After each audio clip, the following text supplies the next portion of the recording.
Finding an immigrant ancestor's place of origin is often the key to finding earlier generations of the family and can provide access to many family history resources in that home area.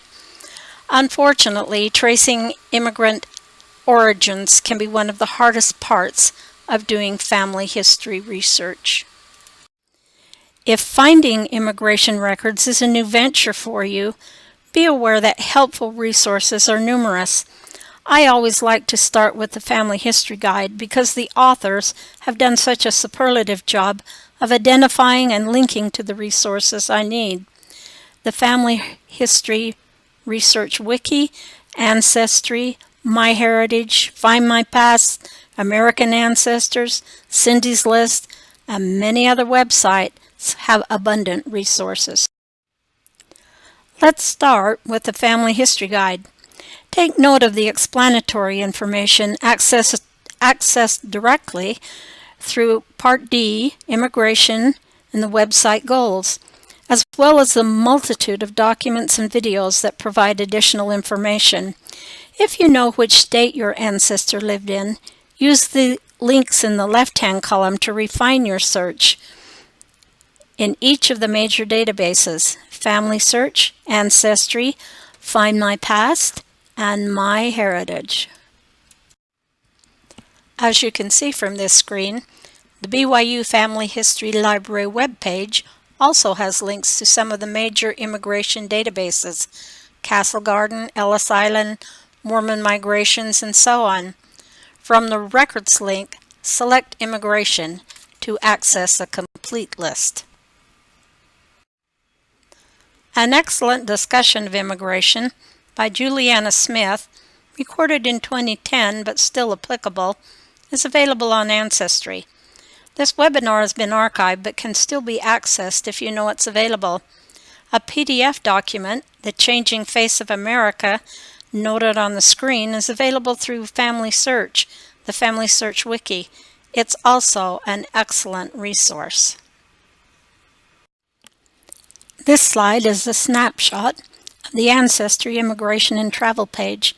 You can search for an ancestor directly, but don't ignore the categories and collections noted in the right-hand pane that help you narrow your search before entering an ancestor's name.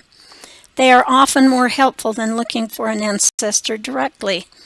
Using keyword searches can also help narrow the field.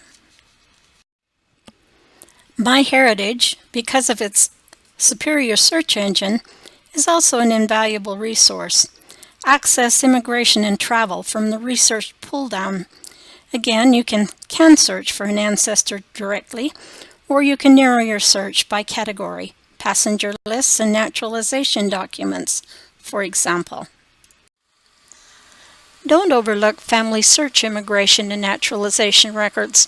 A few examples are listed on the screen. Again, you will normally get better results by restricting your search to a specific kind of record before searching for a particular individual. Start with the search pull-down, select records, then restrict records by type to access the immigration and naturalization records. Finding an immigration record is not usually the first step. You will need to have gathered clues from census records, vital statistics, and other locality records. You need enough information to identify ancestors in passenger records, distinguish them from others with the same name, and even more importantly, you'll need to know when and where to focus your search. More about this later. Narrowing your search to an approximate date of arrival is especially helpful. Knowing family structure, immigrants often arrived in groups that included relatives, religion, and occupation are also helpful. Names can be especially tricky. Some immigrants changed their names to be more American. Ethnic names like Johann and Giovanni, for example, were changed to John. Some names were changed inadvertently when errors were made by those recording the information because they didn't understand the person's accent. And name issues apply not just to individuals, but to place names as well, as borders changed and names changed quite dramatically. Most experts suggest creating a timeline and gathering your clues. Check federal and state censuses. 1900, 10, 20, and 30 federal censuses have a column that lists how many years a person has been in the United States. Check naturalization records, especially the petition for naturalization. Check passports. Check vital records. These sometimes include the number of years in the United States. I decided to try out some of my newfound information on one of my ancestors that we've been looking for many years. Elizabeth has several last names. Really only one, but here are some of the many versions. Her parents were Joseph Mulholland and Sarah Sloan, or maybe Malone, we're not sure. She was born in 1787 in Tyrone County, Galway, Ireland. She died in March of 1805 in Steubenville, Jefferson, Ohio. She had several siblings: Thomas, Surgeon, John, Joseph, William, James, Margaret, Hugh, and Samuel. We know that she lived in Harrisburg, Pennsylvania for a while, in Rush Run, Ohio, and Wells Township, West Virginia. Her spouse was Absalom Talbot, and they were not Catholic as most Irish immigrants, but Presbyterian. The family occupation? They were sheep herders in Ireland. Immigration occurred in three major waves, each with its own distinctions. You will need to decide which of these particular time frames your ancestor fits into. Pre-1820 passenger lists, 1820 to 1890 passenger lists. The Steerage Act of 1819 was aimed in part at regulating overcrowding on ships. And finally, the 1890s to the 1957 passenger lists. Unfortunately, records for early immigrants are limited to passenger lists that ships' captains were not required to make. Consequently, most ships coming to America did not keep documentation of who was on board. Passengers were considered cargo. Many individuals traveled to their destination on uncomfortable, rat-infested cargo ships. Usually only 5, 10, maybe 30 passengers suffered through the trip together. Because of this, finding documentation of your ancestors' journey before 1820 can be almost impossible. Records are either non-existent or include only limited information, usually only a name. In addition, many of the lists, manifests that were created have been lost or destroyed. Limited records for this early time frame make Philby's Passenger and Immigration List Index such an invaluable resource. Compiled by P. William Philby and published by Gale Research, this important work is simply known as Philby's. Thousands of different records, everything from original passenger lists to personal diaries, have been used to compile the index. Hard copy, including 57 volumes with supplements up to 2013, are available on the reference shelves in the Family History Library, and a digitized version is available on MyHeritage. Unfortunately, my ancestors' family probably migrated during this early period, sometime around 1802, when records are so scanty. I was able to find references to possibly two of Elizabeth's brothers, John and James, in Philby's. I say possibly because even though the date of arrival from Ireland is in the right time frame, both John and James are such common Irish names, I'll need additional information to be sure. One important hint is that they arrived not in New York, but in Philadelphia.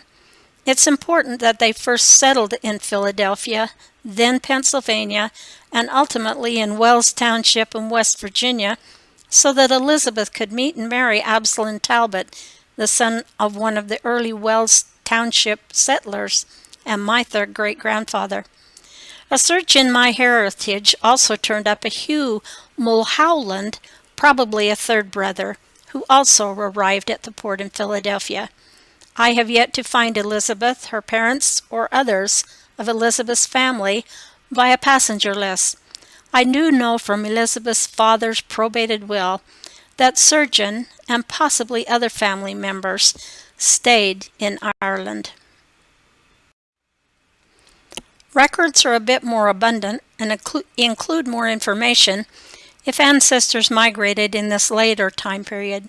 Ship's captains were now required to submit lists of passengers that usually included age, sex, occupation, country of origin, ports of departure and destination, date of arrival, and even the name of the ship.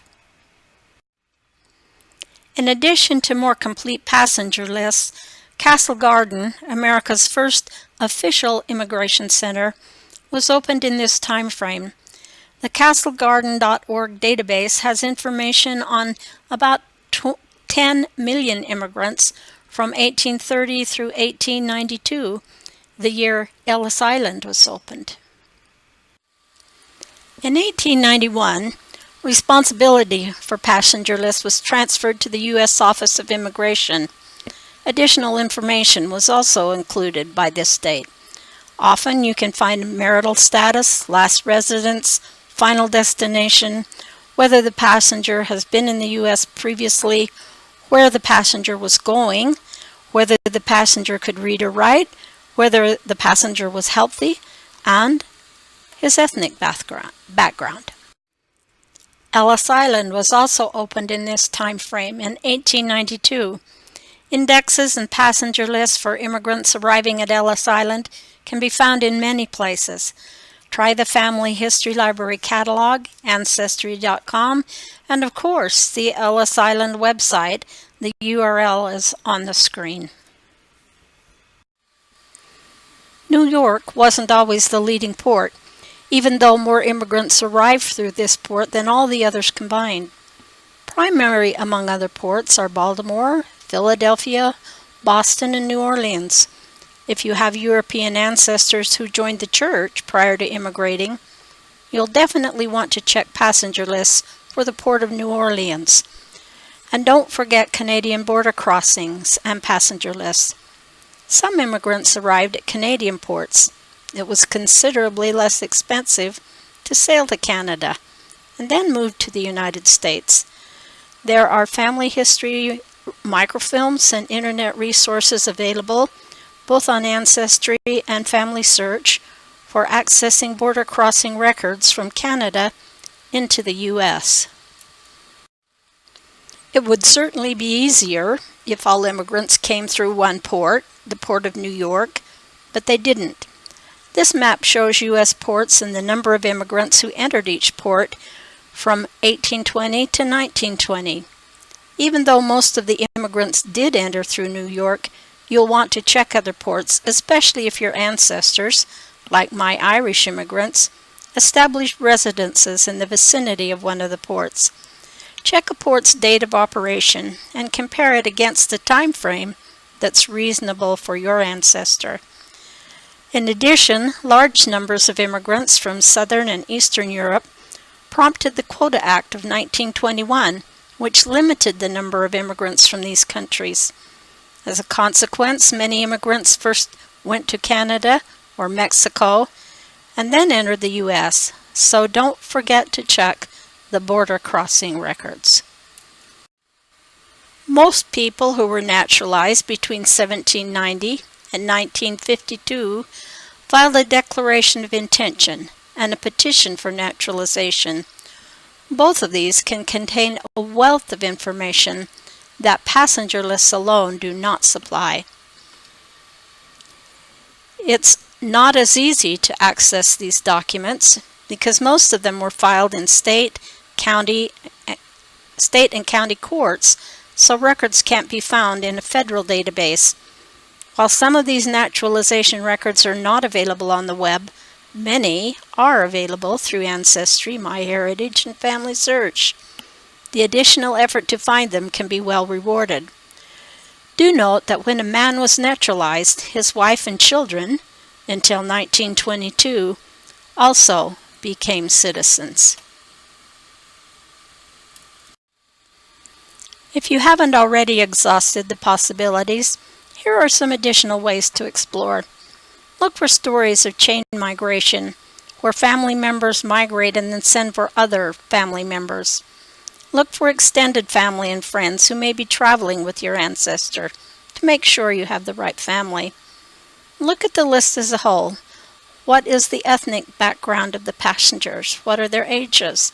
Are they families or mostly single men? Don't forget your female ancestors. Search for maiden names as well as married names. Check parent listings and notes at the end of the manifest for births and deaths on board the ship. Check multiple ports and bear in mind that your ancestor may have made several trips before finally settling in for good. Check newspapers around the time of the ship's arrival to see if there is information about the voyage. Keep in mind that records listing the date of immigration may have been created years after the event and may not be totally accurate. Whatever you do, don't leave them lost at sea, but have fun searching.